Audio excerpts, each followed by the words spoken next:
Sometimes I think I like to be different just to be different, but it's how I roll. Today we're going to be painting like the holiday-ish wintry things, but with a whole bunch of twists. Now, I'm a child of the 80s. I was actually born in the 70s, but anyway, this is going to be kind of like a choose your own watercolor adventure type of situation. So I'm going to create the artwork in a way that I know I'm comfortable with. And then I'm going to attempt to make it better in a way that I'm uncomfortable with. So yeah, I could ruin this whole thing. Starting with the poinsettia today, friends, and I promise not all of this is going to be super Christmassy, so don't go anywhere. Starting with my 3/4 inch dagger and a red that you love. And I'm just making some kind of press and slide or swoosh marks around an invisible center. And I'm using the curved edge of the brush facing down. Let's take a look at that again. So these are a press and then a very small or short swipe. And then I'm dabbing a few times, just press and lift to create those smaller kind of line-like petals. And that's giving me just a really interesting kind of texture-y poinsettia-like silhouette. Then I'm gonna go ahead and grab my 000. Friends, if you don't have one of these, a really nice number 2 round or number 6 with a good point. And make sure it's clean, adding some fun yellow to the center. Let it run into the red a little bit, but not too much because your red is likely still wet. And then I'm just grabbing whatever is dark and intense on my palette and a few dabs into that wet yellow and let it spread around. If it's spreading too much, it means you had too much water on your brush and you're gonna wanna do a little dab with a little piece of paper towel. Loading up my Find Your Weird brush, also known as a number 6 cat's tongue, but my brush comes to a really nice point. Again, a really nice number 6 round will work great here. Press and lift, and you're going to kind of connect the bottom of each or the beginning of each press and make it kind of curve as you go. And then add a little press and lift to the other side. And what you end up with is kind of a ruffly leaf. I changed the color in between each side. And now I'm creating kind of a sketch-like leaf that's outlined and another press and lift style leaf here with the other side actually being sketched. I love this look, mixing up the techniques and the approaches. Now it's time for the Remember Joy liner brush, and wait till you see what I do with this. You're gonna grab red again, but not a lot of water on the brush, a lot of paint on the brush, and just create some of those angular strokes down the center of a few petals, and then also radiating out from that stroke down the center. And that's going to give you that kind of like angular, structured poinsettia shaped petal. Now, if when you add those linear moments with your brush and things start to bleed or blend way too much, just step back, maybe blot with a paper towel or blend that away with some clean water and let it dry for a few more minutes. Then I'm taking the same kind of outline sketch approach and restructuring or refining the shape of some of those more thin petals that I created in the very beginning. So it's just like an outline over top of the shapes that were there originally. I love the look of this technique, the contrast of the big broad strokes full of color with the sketchy outline style. And honestly, I'm not sure what I would add to this. And I know that that's kind of the challenge today, that I'm gonna have to try to make this better by bringing in something else at the end here. But I really love the way it looks. I'm afraid I'm gonna ruin it. But this is an exercise in challenge and pushing yourself and taking a leap artistically. Working on a wreath now, grabbing my cat's tongue brush. I need to spray that palette down again. Oh my gosh. If you are working in a more arid climate or you've got heaters on, you're gonna need to be spraying that palette a lot. Grabbing a green here and making sure that the marks that I'm making on the page kind of bubble or create kind of a pool of color. You want a lot of color with a lot of moisture right now. So essentially, I'm creating an outline with these dots, and I'm thinking about creating a wreath shape. So kind of like a donut shape filled with all these puddle-like dots of watercolor. And yes, I'm changing the greens as I go. This is gonna look and feel weird at this point, but I promise it's gonna make sense in just a few short moments. As you continue to add little puddles of color, just keep in mind that donut shape. You want symmetry and you want each side to feel as thick as the other, but you don't want to be too tedious about it. Now, rinse that brush really well and start smudging together your dots of color. And then keep rinsing your brush often. If you don't rinse your brush often enough, you're going to really get more of an even blend of all of those colors, and you're not going to see each color kind of making its own appearance throughout the surface of the wreath. So keep rinsing that brush after you make a few strokes with clean water. Every time I go off camera here, friends, or there's a cut in the video, that's me rinsing my brush, so you can get a sense of how often I'm doing that. Grabbing my 000 again with a really dark green, mix a little brown, green, and blue together. Not a lot of water, lots of paint on the brush. And you're going to just create some kind of bouncy, squiggly, inconsistent outlines and dots and dashes and squiggles throughout your wreath. So yes, am I outlining the wreath? Yes, but it's not super continuous and it's not perfect. So it doesn't look like super strong and contrasty. And I'm going ahead in the middle and doing that as well. And you can really start to see the wreath taking shape. Notice one thing, I am going outside of the lines or the silhouette of the original wreath I created with that wash technique. And that little bit of white space here and there, I think really adds a little something. Now, friends, this thing is wet. You need to let it dry almost completely. All right, I've got mine to kind of a damp phase. So she's not dried completely, but I am taking time to do some blotting to get rid of the really damp areas before I move on. And in this case, I don't typically like paper towel texture showing up in my paintings, but in this case, it actually really works. Going back to that liner brush, getting that dark green going, and watch what's coming. I'm bouncing my brush around the interior shape of the wreath now, very much like I did earlier, creating that outline. But this time, I'm really keeping it not continuous. I don't want it to look uniform. I'm definitely varying the pressure on my brush, so some lines are thicker and some are thinner. Also really important, letting the paint run out as I bounce and squiggle and dash and dot the area. Now, if you are getting more bleeding or cauliflowering or blooming or whatever you want to call it right now, you might want to let things dry a little bit further. I don't mind it, and mine was actually not too wet. Now moving on to my number 6 round travel brush, use what you've got. And I'm mixing up a little bit of the red that was already on the palette, adding some of that creamy opaque shell pink from my palette to it. And I'm just dabbing it in areas. Now, some areas, it's really exploding, so you can go ahead and blot that up if you need to. I actually kind of like what was left behind. There's some cool blendy blend magic going on there. And yeah, keep it going. Now, I'm adding red next, and I'm going to add it in the centers of all the pink areas. But I'm also going to add red just to balance out in some areas that don't have pink underneath. Rinsing that number 6, going in, grabbing a green. This is kind of a yellowish green. There's definitely some fluorescent mixed in, and doing a press and lift with just the tip of that number 6 round brush, just the tip. So not a lot of pressure. Reloading as needed, getting it a little darker even, press and lift, press and lift. Notice I'm not doing the shape or the press and lift motion with the angle of my brush the same throughout. I am slightly changing the angle of my brush as I work, and that's just to keep things interesting. You don't want it to look, again, too uniform. It's a wreath. It's organic. There's a lot of kind of asymmetrical stuff going on. Rinse that brush again, getting into it. This is a little bit of the blue from my palette, which is very much like an ultramarine mixed with a little bit of an ivory or a buff, some might call it. And I'm just making some little circles. Again, just the tip of that number 6 round. If your round doesn't come to a nice point, you might want to go down smaller in size. Stick to the round though. At this point, we're really just adding some fun details. And you can follow along with me, or you can make up your own details.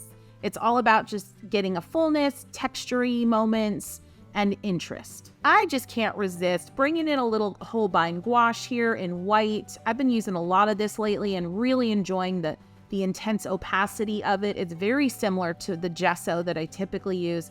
And I'm just going in and adding some dots. I'm getting about 3 or 4 dots before I have to reload because I want that dot to be a little bit dimensional now when I lay down the color, because as it dries, it will get flatter and soak into the paper and also not be as white or opaque white, if you will. I still have areas here in the wreath that are damp, and it's doing some cool stuff that I'm really liking. All right, moving on to a wintry kind of tree scene. I'm going to take my number 6 round, make sure it's really clean, a lot of water, a little bit of blue, and make a few dots, dashes, kind of horizontal, uneven lines, a few scratchy moments.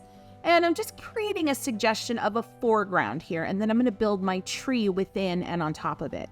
And now, using just the tip of your brush, create some really small, delicate lines, and they're going to be pointing upwards to the sky, so to speak. Then you can continue on with a little layer of water on your brush. It doesn't have to be perfectly clean. And then go back to that really intense color on your brush using just the tip of the brush.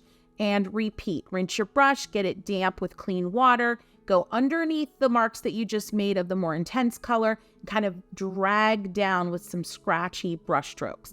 And you're just going to keep repeating that where you have a strong, saturated, kind of fine line work, creating the foliage of the tree, and then going right underneath with a wash of clean-ish water to kind of drag some of that color down. And what this is doing is creating really interesting variety of textures for your tree. Notice as I go down with the layers, I'm changing my colors up a little bit, making my brush strokes a little bit heavier.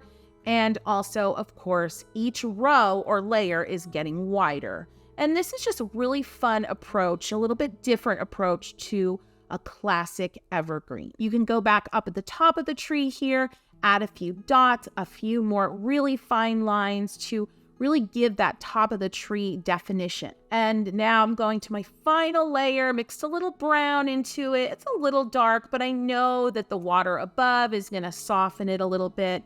And then I actually like that, so I'm going back into some of the other areas here and adding a little bit of that darkness for some shadow to really make things pop.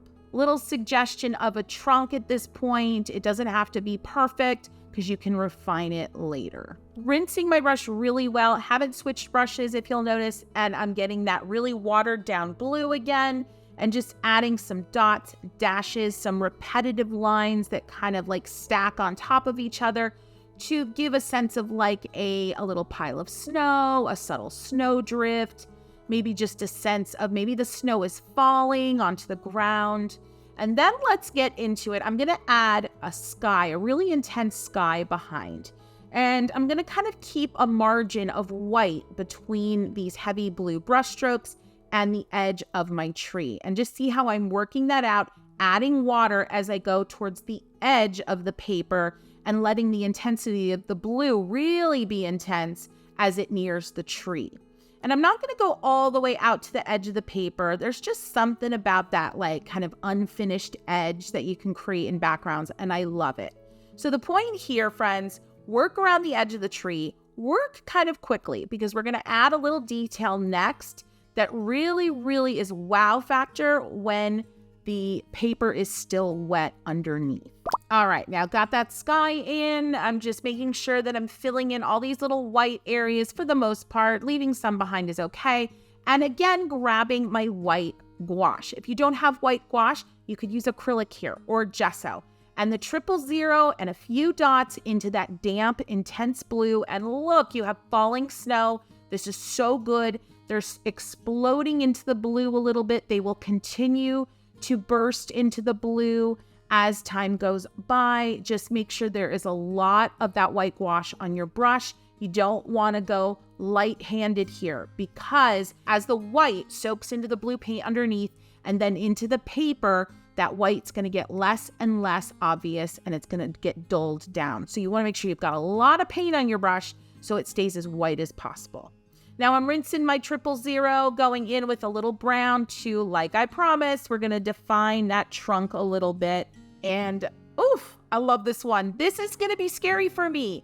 I like this one as it is. What could I possibly add to it that would make it better? We'll see. Next up, a snowflake, and I promise you it won't be intimidating. I actually am bringing in another brush I didn't mention earlier. It's a 1/8" dagger, but again, use a number 2 round if you don't have one. And I'm going to paint first with clean-ish water. I'm creating 4 skinny petals, and they kind of make like a cross. And then I'm going to add 4 more, and they're going to be a little shorter and less defined. Still painting with just water, not a lot of color going on here. And I promise you, these petals do not need to be perfectly symmetrical. They don't need to be equidistant. They don't need to be perfect. Go into my 000, tiniest brush you've got, and just dab in a blue or purple, whatever you want at this point. I'm going to be using blue, purples, and pinks throughout. This is a smaller space, so you're not going to see huge, fast kind of spreading of color. Unless you have maybe your core watercolors, they just explode insanely. But anyway, I digress. So you're going to have to kind of spread the color around a little bit. And while you're doing that, keep it to your smaller brush so you have a lot of control here. While you're doing that, maybe add in a second color. I'm going to purple. At this stage, you can certainly refine the shapes of these little petals, as I'm calling them right now. But again, they really don't all need to look the same, and they don't need to be perfect. We're going to be adding some additional details later that will kind of visually compensate for any imperfections you've got going on here. Now, that liner brush, grab a blue or a purple, and you're going to make some wavy lines coming out from 4 of your petals. I'm choosing to make them wavy so that you're going a little easier on yourself. If you try to make super straight lines like you probably think you should for a snowflake, it's going to be stressful. So I go with wavy. They're easier to make, and let me tell you what, it's still going to look like a snowflake. Once you have those 4 wavy lines in, I want you to go in with that same color, and I want you to start back at the line, press, and then swipe out and lift. Press, swipe out, and lift. This is the trickiest stroke of the whole thing. You might want to practice this on a separate piece of paper, but it's start at the wavy line, press, and then lift and swipe outwards. And basically, you're dragging your brush through the line you made originally and getting a little thickness there, and then lifting to make a really nice thin finish. You can add as little or as many of these as you want. And remember just to reload your brush, and consider when you're reloading, change up the color a little bit. I'm still working with my liner. I loaded up with some pink this time, and the same wavy lines coming out from the remaining 4 petals. And of course, you can take time here to refine further those original petal shapes. Now I'm just making some thin, straighter, more even weight lines coming out from this next collection of wavy lines. So I'm not doing that like press and swipe. You certainly can if you want. I just kind of wanted to mix it up a little bit. Grabbing my 000 now, and I'm adding a few little moments in between every other quadrant of this snowflake. So just little teardrop, kind of like sloppy looking ovals. And notice how I skip a quadrant and I go to the next. And then I'm just going to repeat that to kind of complete the whole area. If you're worried about the placement of these little ovals, just think ahead to putting a line down the middle that kind of connects them all. So it's going to be like a little vine. And here we go with the liner brush again and making that vine going in between all of them, connecting them. And then if you need to veer off and connect them even further, go ahead and do that. But all with that liner brush, all with a light hand, and you're just really dragging that liner brush lightly through the center and then connecting these as needed. And there you have another set of symmetrical-ish areas of your snowflake. And you might be thinking at this point, like, Christy, it feels really wonky. But trust me, it's going to come together here. We're going to do a little detail in the center that's going to bring it all together. And here we go. I'm just filling in the color in the center and making a little bit of a circle as I connect all of those petals together. And that really brings it together, sharpens it up, and definitely, I think, makes it look less wonky. But remember, snowflakes are often represented so perfectly symmetrical. but they aren't really. They're organic and lovely and all the things that flowers are in a lot of ways. So don't be really hard on yourself, because you're going to get way too nervous and you're not going to enjoy or get any joy out of the process along the way. Now I'm just adding dots where I feel like adding dots. I do recommend kind of working more symmetrical here. So if you add a dot in one spot, go across and add a dot right on the other side. And then of course you could add in a few little teeny tiny dots that are very asymmetrical in certain areas that almost look like paint spatter. Then with my 000, loaded it up with a darker blue, I'm adding 2 strokes, again, every other quadrant. And it's just a little bit more dimension, a little bit of texture. I didn't rinse my brush, and I'm just adding a few more wispy lines coming out from select areas, select quadrants of the snowflake. Again, let your brush run out of color. It adds a wispiness and a feathery kind of feel to the whole snowflake. Next up, I'm going with some blue holly. That's right, friends. This holly is going to be monochromatic. Starting out with that 1/8 inch dagger again, press, drag, and lift on either side to create kind of this symmetrical leaf shape. Well, kind of symmetrical, it's not perfect, but press, drag, and lift once and then again, and you have a full leaf shape. Feel free to use whatever blue you love the most. And for the most part, I'm going to stick with this blue for the entire duration. I'm just going to switch up how much water I have on my brush. Switching to the 3/4 inch dagger and making very similar marks, or should I say similar shapes, but it's only taking one swipe of the brush to accomplish it. I love this brush because it creates this like automatic ombre, light, dark, kind of a gradation in any stroke that you put down. It's really cool. If you are curious about the supplies that I'm using, I'm going to link everything below in the description. Grabbing my number 6 round, and I'm going to start to add in some berries. A little more intensity of color on my brush right now, meaning a little bit less water, a little bit more color. Just a nice round shape, but it again does not have to be perfect. I mean, have you noticed a trend here? Nothing I do is perfect around these parts. And if you like it that way and you're enjoying this video, would you go ahead and give it a boop? If you're new here, a boop is a like, friends. And honestly, the more likes on this video that I can get, the more that YouTube will send this video out to others that need to find joy in watercolor. So yeah, it really helps me out. Okay, let's take a look at this again because I was flapping my gums. We added 3 berries. I like to work in 3s. And then I'm loading up with more blue, really intense here, not a lot of water. And I'm just doing a press and drag. And it's creating this kind of fern-like look. They're really skinny lines, press, drag, one below the other, and then go on the other side and repeat.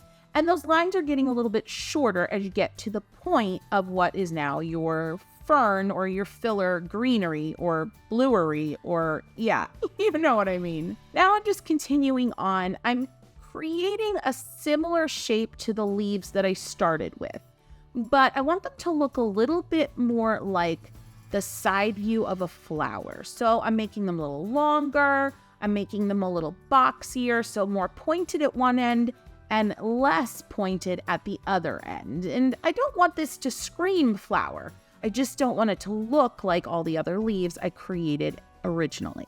And remember, you can use the lifting technique if you want to remove some of the color that you added. Now, if you're not sure about lifting, or maybe you're really new to watercolor and you want kind of a great overview of the basics of watercolor, I'm going to link a video below. It is the best intro to watercolor that I've ever produced. And if you haven't seen it, you definitely want to take a look. Added another little sprig of that kind of filler, greenery, bluery, you know what I mean. And now I'm back to my round brush with really intense blue I mixed with a little brown. And I'm doing a press and lift. And all of those leaves are emanating from that one berry on the left. Now I'm taking that dark color and I'm adding it in other places because it looks good and it's adding a little depth. A few more berries here in the bottom right. I'm going to make them a little bit smaller.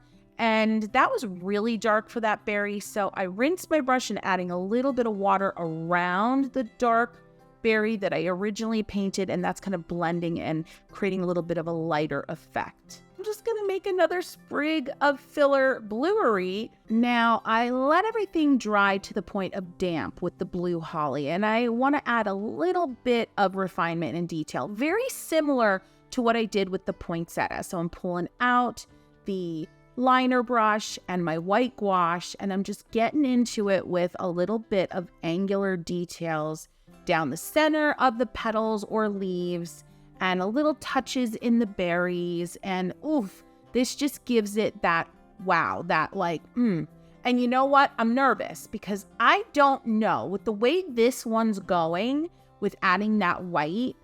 I don't know if I'm going to be able to push myself to add anything more. I don't know. I got to think about it. I don't, at this point, I have no idea what I would add. Like, what does that mean? What does that mean? Okay, moving on. All right, we made it this far. And honestly, I'm at the point where I don't want to add anything to most of these, maybe even all of these. But I promised myself I would just push myself into the scary zone. Take a look at what we've done here. This is where we're at now.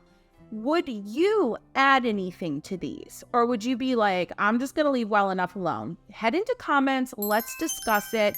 If you think I'm absolutely nuts for wanting to like zhuzh these further. Or maybe you're like, heck yes, get into it. Let's do some mixed media magic. I want to hear all about it down there.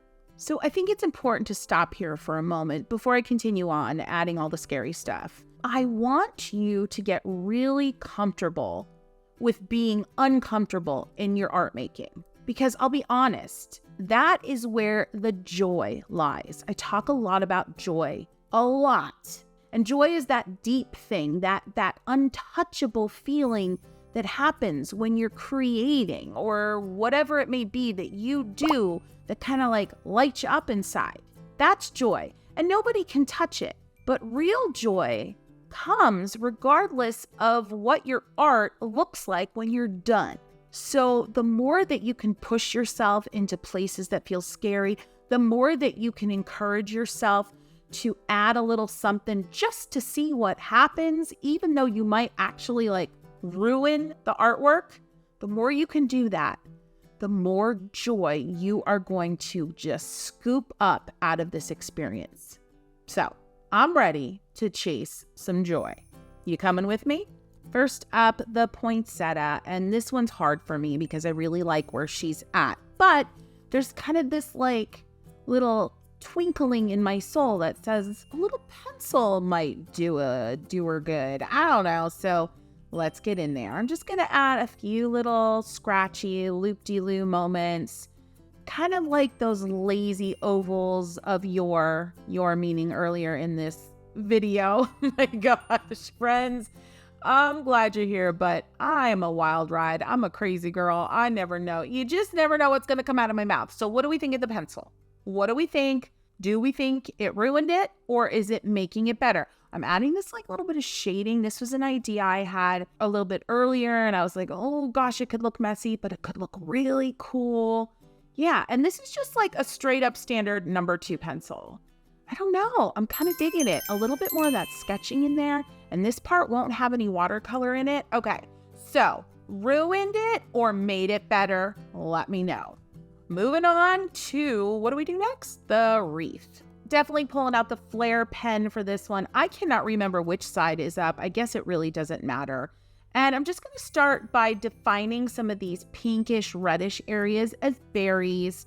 This one I actually felt like compelled and really wanted to add more. I definitely felt like it needed the definition of a black pen. So I'm not feeling as nervous about this one. So some berries, I'm doing little clusters of 3, and then some simple leaf silhouettes, 2 or 3 coming out from the berries.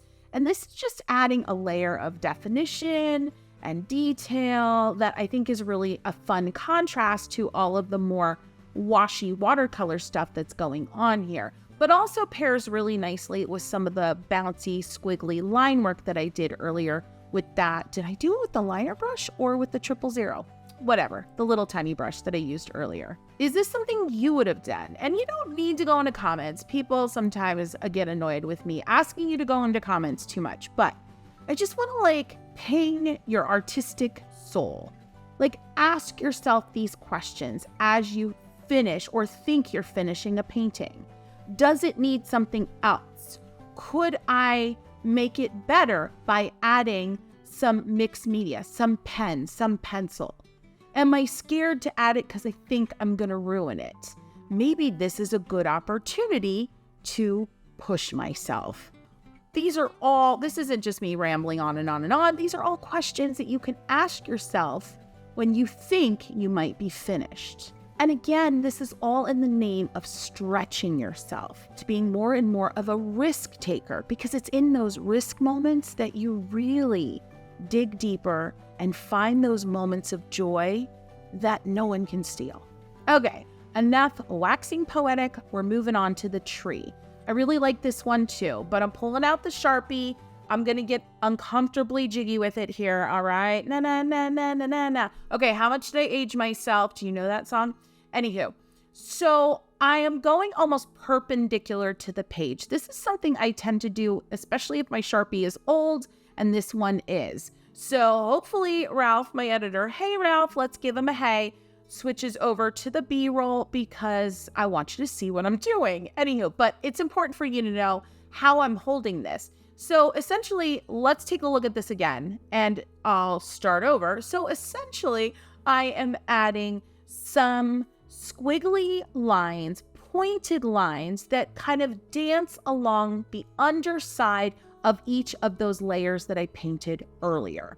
So it almost looks like cursive handwriting, but they really aren't words. That's the best way I can describe. I'm going into the snow as well and trying to exaggerate some of those like repetitive stacked lines that I painted earlier. And I'm actually feeling pretty darn okay about this edition. And here's what I'm figuring out as I'm thinking back to what it looked like before and now what it's looking like. I'm okay with both. And I think I actually like both equally. And that is a really cool discovery. All right, moving on to the snowflake. This is like, she's my baby. I love her. I am so in the pat myself on the back kind of vibe with this one. But I got to push through it. Because I do think some white would really be awesome here. So I'm just going to go easy. I'm going to go reserved with some white dots. What would you have added here? All right, the blue holly is next. And this one, honestly, I felt so strongly that it didn't need anything else, that I just went with that. I trusted myself. That feeling was so strong, so I stuck with it. So that one is finito. I gotta say, I think I made some good risk choices here. And you know what? I feel stretched. And I'm gonna stretch you even further creatively in this video, because this is how you take all of those basic watercolor skills and stretch them to the next level. And you know what I'm gonna say, happy painting.